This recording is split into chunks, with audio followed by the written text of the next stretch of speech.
Welcome back, golfers. Today we're getting into the topic of width in our golf swing and show you how that's going to create more power and control. So stay tuned.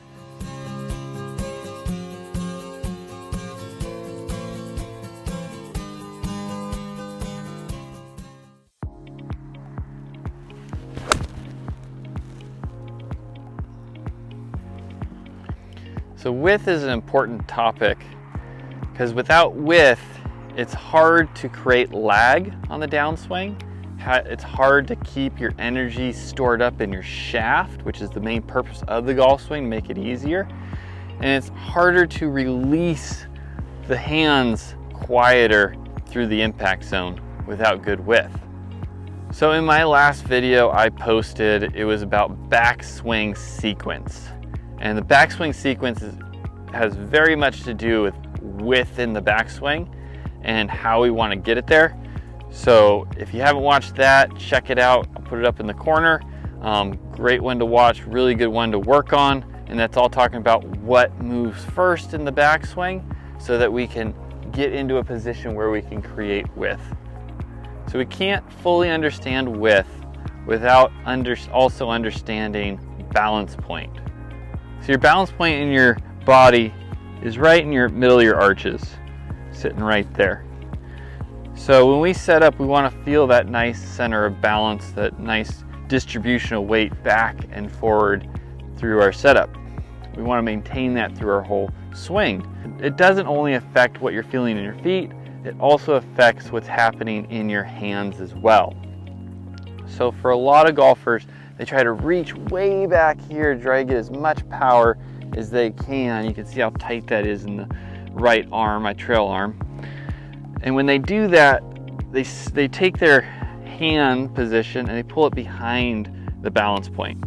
And when you do that, you're not only losing all that width that you created, but you're also putting yourself in a position where your body goes, oh, we're out of balance. What am I going to do? How am I going to get back to balance? So then it has to try to manipulate to get back into that starting point to get your center of balance more in a position where you're not feeling all that weight behind you. So we're looking for the balance point to sit right vertically up through the arches and our handle sitting in that position so that we can feel that nice center of balance, a comfortable balance position through the hands as we transition the club back down towards the golf ball. So the area I see a lot of golfers concentrate on is they put something underneath their right armpit or their trail armpit, and they try to keep that and squeeze it down. And what that's affecting is not only our width, but also the height that we get our hands off the ground. If we think of where you get your hands to the top of the swing as how tall of a golfer you play at, then if you keep that right elbow really tight, well, now you're playing to this height or this height. You know, whatever height you put your hands to handle to is basically how high you're able to swing from. The golfers that hit the ball the furthest and probably look more effortless in their motion and are the ones that get their hands really high up into their backswing. If you watch their backswing, they're not getting their hands down here, they're not getting their elbow tight to their body, they're getting their hands up. And they're getting as high as they can because that allows them to play at a taller position and allows them to create more downward force to create more power and stored up energy into the shaft. It's an important aspect. But what I see constantly from amateur golfers is that they're trying to reach back and try to get as much stored up energy as they can. They're like, I'm gonna get it all the way back there and I feel as tight as I can. It can't go back as far any further than that. But if you look at my hand height, and if you look at the position I'm in, it's all wound up and tight. So think of this, if you took a spring and you pushed it all the way down, the first thing that's gonna happen is the spring's gonna want to spring. So if you think of that as your body, if you take your body and you wind it up as tight as we can, there's no more room to go over here. That arm is in a tight position. Well, now you've pushed your spring in your body all the way down. And what happens, the first move that you're trying to release energy or transition energy towards the golf ball, well, that tight position, like, oh, I'm as tight as I can go, is going to release energy, and you're going to end up throwing the energy out because your body's like, I can't get any tighter, so now I'm going to spring out. So what we want to do differently is we get to the top of the golf swing and we want to feel like we're not pushing that spring all the way down. It might only feel 40, 50, maybe 60% pushed down, depending on your hand height you get it at. And what you're also going to see is that your arm to your chest is not all the way against it. You have room out here, out there. So there's room between your arm and your chest. And what that's going to allow you to do is pull the club down, and actually as you're driving down, it will pull the arm tighter to the body as you pull down, which helps shallow the club, and it'll help bring in the energy on the downswing. I'll show you a video here. And as you bring the energy in, you're pulling that spring in on that downswing through the transition, and you're able to release that energy later onto the golf ball, which transitions to more power and flow and even control in your motion. And this could be a really exciting aspect for a lot of golfers out there, because if you're not all crunched up against your chest and you're trying to do the things that we've been talking about with the transition, with the lower body movement, with the knee movements and the footwork, then it makes it really difficult squishing everything together, because the first thing that's going to happen is going to feel like you're going to come over the top because there's no play in that arm to the chest. Now when we create that width, now we got room from the arm to the chest to actually pull it in and then release it later. So now we're going to get into the aspect of how to create that width, how to create that not pushed in spring position, and how to put the club in your balance point. All right, so the first drill we're going to do is an at-home drill. This is one you can do right now if you're watching this video at home. You don't need a club. So we're going to put our arms across the chest. We're going to get into our posture. We're going to turn back into our trail side. You should feel your right glute or your trail glute engage at this point. Now, once you're at that position, we're going to bring our hands out and we're going to push them away. And then from there, go to finish.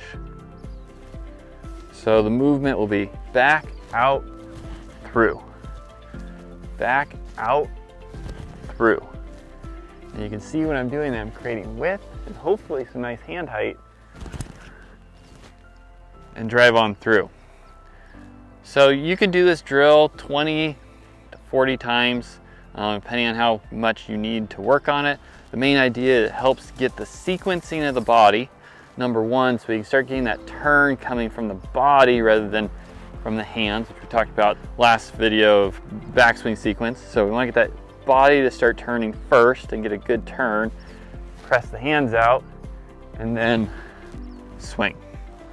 The second drill I'm going to have you do for at home is one you should already be doing if you've been following my drills, my at home drills. And that's just the lead arm falls down. We're going to push it out away so you can be able to get that arm nice and straight. So if you think of it in this position right there, ends up right on your trail shoulder. Other hand's kind of coming up into this position to match it, but we're just going to do it with the lead hand. So we're going to take it up, we're going to press that handle away, and then we're just going to work on through.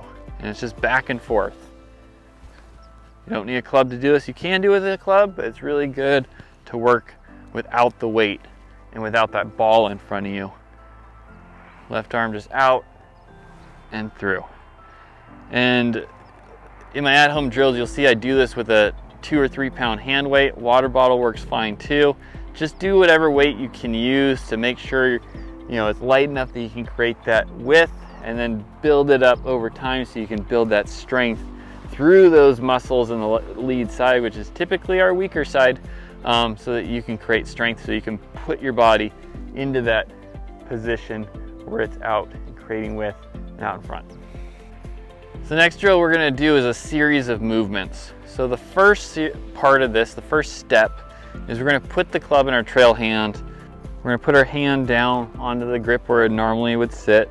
Now from there, we're going to put our lead hand behind the elbow. So that hand is aiming behind us. It's in a good position across the body so we can't pull that elbow back. Now from here, we're going to take it into our backswing. Arm should get to a 90 to 100 degree angle in that trail arm. That hand's still behind it. From there, once you're in that full coiled position, back, we're going to take our lead hand and put it up onto the grip, and then go ahead and swing. So this just helps us create that width and get the body to move first. So that same position we did with the arms across the chest, now we can do with the club. So lead hand behind the elbow, turn back, good width, hold it, relax, take a breath, get the hands on there, swing on through. Really good practice drill. You don't have to hit a ball with it, probably better not to right now, and then we'll build up from there. Next step, what we're gonna do is one that we've done a lot, which is a 1, 2, 3 drill. And we're gonna put both hands on the club this time, trying to create that same feeling we just did. We're gonna turn back, we're gonna call that position 1, and we're gonna try to get those hands in that same position we were here. Now, both hands on it, 1, make the turn. You should feel when you make that turn, that trail elbow starts to work down into the side, hopefully in front of the body. There, and then 3 to finish. So 1 to the top, 2 to transition, 3 to finish. And that's going to start getting that body to really work on through. Make sure you get to a good finish position. Toe up, knees together, hips pressed, little side bend. All right, step 3 is going to be a pause drill. I also nicknamed this the Heki Maruyama drill. So we're going to go up and we're going to full pause right at the top. Make sure you're getting that same width, the same position. 90, 100 degree angle with that trail arm. Try to get as much distance out away from you as you can. From there, all the way through. If you're doing this, make sure you take at least 3 or 4 practice swings. And if you want to try hitting a ball this way, go for it. Your last step to this drill is just a normal swing. So hopefully at this point, after those other 3, we have gotten to the point where we can just take it back, set, create good width, and then work on through. Width, then it brings in, so it squishes that spring down and then releases onto that finish position. Try those drills out. I think they'll help you a lot to help create that width. It's very controlled, which is great for learning and be able to feel new things. Remember, if it feels different, it probably is different, and that's what we were looking for. We don't want the same. If it feels the same, it's probably the same. So, and that's not changing anything. And remember, if your feet aren't working, your swing's not working. Catch you guys next time.